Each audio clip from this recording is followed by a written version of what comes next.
State Representative and now Democratic nominee for Governor, Gina Hinojosa. Thank you so much. Welcome back to Eye on Politics. It's great to be with you. Nice to see you. So you beat 8 other candidates in the Democratic primary on March 3rd outright. You won the nomination outright. How were you able to win the votes that you needed to win outright? Why do you think that was?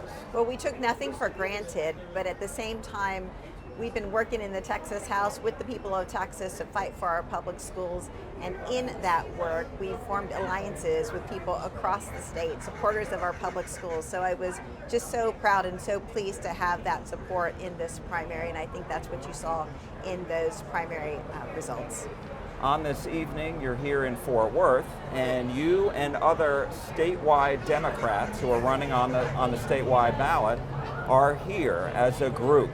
Why is this important to appear as a group, and is this something that you're going to be doing more often across the state? We have great candidates running in Texas this midterm election, and everybody has a different message, everybody has a different appeal, different style, attracts different constituencies. And so I'm proud to be part of this big slate ticket, these leaders who are fighting to change Texas in this midterm election. And so I think we'll all come together when there's an opportunity to appeal to more people and get our message through. So the race is now set for governor. You're going up against Governor Greg Abbott, obviously. And so I'm wondering, what are the contrasts that people should be aware of? Jack, the contrast couldn't be more stark. Greg Abbott has served 12 years as governor of Texas. Before that, he was in another statewide position. He's been there a long, long time. People want change. In 2026, what we're hearing across the state is people want something different. They want a leader who fights for them and not the special interests and the billionaire donors. And that's why I'm running, to be the governor for the people of Texas, to wipe clean the vendor contracts, the corruption, and have a fresh start in Texas. What are your top priorities? If you had to pick the 3 top, what are they? Well, I've always fought for neighborhood public schools. It's why I first ran for office. I never meant to run for office, but my son's school was threatened for closure, so I ran for school board and won. And it was our fight for public schools that took me to the Texas House, and it is our fight for public schools that has me running for governor. I feel compelled to do so. Our kids are facing a future that is uncertain, that is in some ways scary. Schools are shutting down all over this state. In Austin, we're shutting down 10 schools, but it's happening everywhere. And so Texans are tired of paying more and getting less. Our property taxes go up, but schools shut down. We need to wipe clean the vendor contracts, pay teachers their worth, have smaller class sizes. It's a back to basics approach. When it comes to healthcare, we also need to rein in the special interests who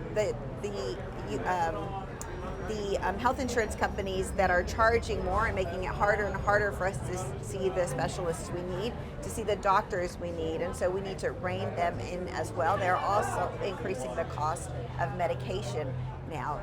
So I'm running on an agenda to represent the people of Texas, not the special interests. Texans are tired of paying the Greg Abbott corruption tax. There's another example. Greg Abbott's given almost $1 billion in no-bid contracts to his donors. That needs to stop. That's the money of the people of Texas. We work hard for that money. It should go to our priorities, or it should not be taken from Texans to begin with. Is it contracts that he himself approves, or is it the comptroller's office that doles out these contracts? It's contracts that agencies approve who work for him. And so you're saying they're the ones doling out these no-bid contracts? They work for Abbott. But the Yes. agencies are doing Yes. it on his approval? They work for him. So absolutely, they work for him. And is this They answer to him. And is this done in, for when he declares an emergency or declares, what I mean? That's a great question. Yes. Since 2020, Greg Abbott has every month signed an emergency executive order to wipe away our competitive bidding laws. We have laws in the state of Texas that protect taxpayers so that we get the best deal, the best product for the best price. Greg Abbott, every month since 2020, has waived those laws with an emergency executive order. At first it was for the pandemic. That made sense. That was right because people were dying and we needed PPE. We needed to respond quickly. But since then he has used it and he's given almost $1 billion to his donors. The last question I had is jobs. Today, on the day you and I are speaking, the governor held his first Texas Jobs Council meeting with the Teamsters Union in Dallas. He's clearly going after union support. And so I'm wondering, normally we think of unions as Democrats, and here the Teamsters Union, they have backed Governor Abbott. And I'm wondering what you think of that, and how does that hurt or help you? There are hundreds of unions in the state of Texas, local unions. They all support me. I got the endorsement of the AFL-CIO. I'm proud to have their support. Look, I think working Texans are tired of another council, another round table on jobs. We want results. What we know is in Texas, our incomes are growing slower than the national average. Yet Texas is a world economic powerhouse. It is the people of Texas who have made that power, and we need to fight to get it back in November. State Representative and Democratic nominee for Governor, Gina Hinojosa, thank you so much. Thank you. It's my pleasure. We appreciate it.